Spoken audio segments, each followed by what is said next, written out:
This season, Luka Donic is averaging 33.4 points, 8.3 rebounds, and 9.4 assists, which is impressive, right? Well, check this out. His line for just December, as nonsensical as it is to say, is even sillier. In December, Luka would average 37.5 points, 8.9 rebounds, and 11.1 assists. That right there is generational. I mean, just look at some of his game logs on ESPN. Some of the stuff that this guy is doing is downright disgusting.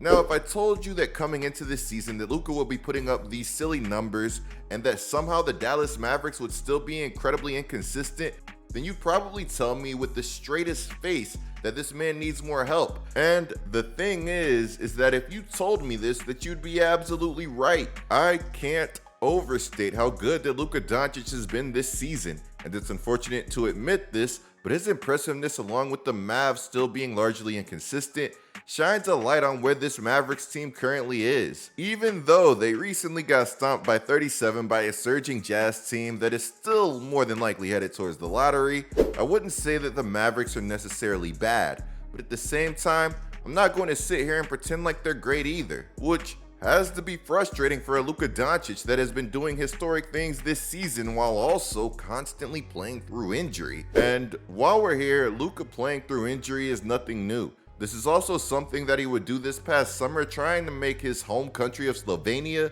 the last team standing for the Basketball World Cup. Luka is undoubtedly one of those guys that wants to play every game possible, which is incredibly refreshing. If there is one thing that has become very clear to me since I've started following Luka Donic, it's that this guy is the ultimate competitor and he wants to win more than anything, and he will tell you this himself. To quote Luka, "I'm not obsessed with records. What I seek is to win a ring." While Luka's hunger for winning is an elite trait, reportedly it's already caused some fear within the Mavericks organization. Why do you guys think that the Mavericks took the risk of trading for Kyrie Irving out of nowhere ahead of last season's trade deadline? This team knows that it has to keep Luka happy, and it also knows that winning is of course the easiest way to do that. This Mavericks team can't be taking any shortcuts when it comes to improving their roster, which is why they are planning something big. But first, no matter what you're buying this season, when you use the secured Chime Credit Builder Visa credit card, you can build your credit scores with on-time payments through everyday purchases, meaning that you can literally build your credit for just doing what you have to. You see, Chime reports your payments to the major credit bureaus to help you build your credit over time, bringing you closer to that score that you've always wanted. Guys, speaking from experience, it's a great feeling being able to build credit using your own money. I have to give Chime a big shout out for coming through with this one. Right now, you're probably thinking that Chime is too good to be true, but it isn't. With Chime, there are no annual fees, credit checks, or interest required to apply. And get this, you can also use the card anywhere that Visa credit cards are accepted. With Chime, the benefits really do just keep on coming. Head on over to chime.com/coop to get started and see everything that Chime has to offer.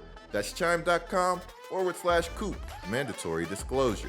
The Chime Credit Builder Visa credit card is issued by Stride Bank and name members FDIC. Out-of-network ATM withdrawal fees may apply. Call 1-844-244-6363 for details. Late payment may negatively impact your credit score. Results may vary. Early access to direct deposit funds depends on payer. Spot me eligibility requirements and overdraft limits apply. Guys, definitely show Chime some love for coming through and sponsoring today's content.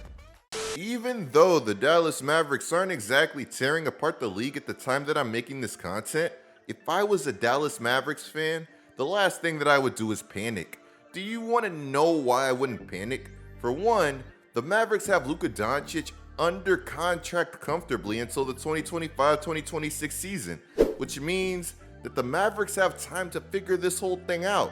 For two, Nico Mannion understands this and, contrary to popular belief, made a ton of moves this offseason that undoubtedly improved the Mavericks' bottom line, which in this case is their long-term outlook. For three, you could legitimately say that the Mavericks have had some terrible injury luck.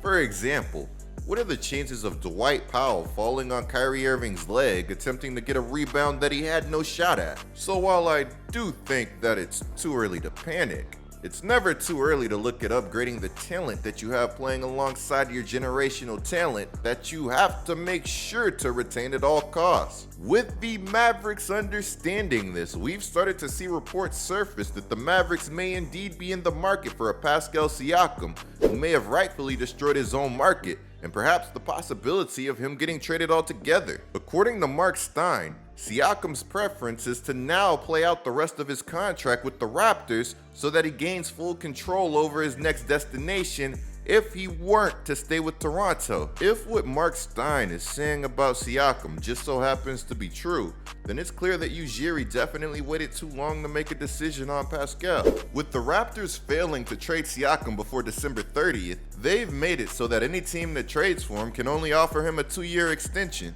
This whole debacle sort of forces Ujiri to either re-sign him or sell incredibly low on somebody that is an extremely versatile All-NBA talent, making the second team in 2020 and the third team in 2022. And get this, if this man were to make another All-NBA team this season, he'd be eligible for a 5-year Supermax at the end of the season, which would be worth over $300 million. Guys, if you were Ujiri, what would you do in this situation? Would you be willing to give Siakam that supermax that he's probably hunting for? It's important to note that a total reset could probably do the Raptors some good, as the vibes in Toronto haven't exactly been great this season. When I got here, Darko did a great job just putting his, system to the organization. But I think we just gotta follow that. Everybody just being unselfish. Sharing the ball, because at the end of the day, not one or two person can win. Sometimes they can, but to be a winning team, we need everybody. Even the guys who don't really play. People got to be grateful, cheering on their teammates when they get a stop or when they get on the floor, dive, pick them up, being excited for another. And I don't want to, go deep into that, but I need to, feel that, because in the summer we didn't had, I went to war with all my brothers, from the national team, but we knew we had each other. And I don't feel it here yet like that, and I just want to, every single day, I just want to keep going at it, build relationships. I know it's hard, because NBA is a little bit individual as well. But at the end of the day, if you keep playing like this, nobody's gonna win. I wanna be, close with everybody who's in that locker room. I'm trying. I wanna be, we ain't gotta be best friends, but when we get on the court, I want, I'm gonna fight for every single one of them, and I want the same from them too, And if we get to that stage, it's gonna be great. Now, some of you might have thought that Dennis Schroeder was just yapping. But ironically, after he said that this team needs to be happy for each other and cheer for each other, this will be the scene on the Raptors bench a game later. Scotty Barnes gets a huge stop and then goes on to secure a massive rebound. And look at the Raptors bench. Does their bench look like the bench of a team that's excited that something positive just happened for the guys that were in the game? Now, a player would eventually stand up. And the Raptors have been looking a lot more balanced like I predicted since the trade took place. But that doesn't really fit my narrative right now, so let's ignore all of that. Seriously though, guys, shout out to Emmanuel Quickley and RJ Barrett for bringing some better vibes to a Toronto team that really needed them. With the team looking better, it definitely makes sense that Ujiri is using this brief window to see what Siakam, Barnes, Quickley, and Barrett look like on the floor together. So, regardless of what Ujiri ends up deciding to do with Siakam, the Mavericks won't be alone in their interest for Siakam, with the Hawks, Kings, and Pacers all expected to be interested. And although the Mavericks aren't alone in their interest for Siakam, Mark Stein believes that their interest may have been overstated anyways. Mark Stein says that this whole time their interest in Siakam was only exploratory, and that while the Mavericks do have interest in upgrading that 4 spot, at least in his opinion, Siakam is not currently on top of their wish list. Which brings us to the question, who is? Though I'm not sure that the Mavericks have the assets to make something shake, Lauri Markkanen coming to Dallas would be fun. Evidently, he had a lot of interest in playing with Luka before and tried to come to Dallas a few years ago. Imagine how dynamic and terrifying that a lively and marketing front court would be with Luka orchestrating the offense. Another option is Draymond Green, whose value should be nowhere near what it was in the past. As a matter of fact, according to this report, the Mavericks are actually the betting favorites to land Draymond. Personally, a player that I'd love to see the Mavericks trade for is Mikal Bridges. Mikal isn't a true number one option on a championship contender, but he would be an unbelievable piece nonetheless. His 3-and-D profile with the ability to go off on any given night is exactly what the Dallas Mavericks need. Unfortunately though, it doesn't seem like Bridges is going anywhere anytime soon, unless Brooklyn changes their mind. Which, by the way, we will be breaking down what's going on in Brooklyn and possible trade scenarios for the Nets very soon. So be sure to subscribe and turn on notifications to make sure that you guys don't miss that video. Another player that I'd love to see in Dallas who would probably be a bit cheaper not carrying that hefty name tag that Bridges carries is Jerami Grant. Averaging 22.1 points per game, he's surprisingly averaging more than Bridges. Somewhere along the lines, I feel like Jerami Grant just sort of became forgotten about. He's a long athlete that can guard multiple positions and score the ball from all over the floor. Did I mention that he also shoots the ball at a deadly clip? Jerami Grant is shooting 41.7% from deep this season and is one of the premier catch and shoot players in the NBA, spacing well and staying ready, not even needing to dip to get his shot off. I don't know who yet, but this guy is going to make some contender very happy once Portland finally does decide to trade him. When it comes to potential acquisitions for the Mavericks, I can go on for days, but the last one that I'm going to say is Andre Drummond.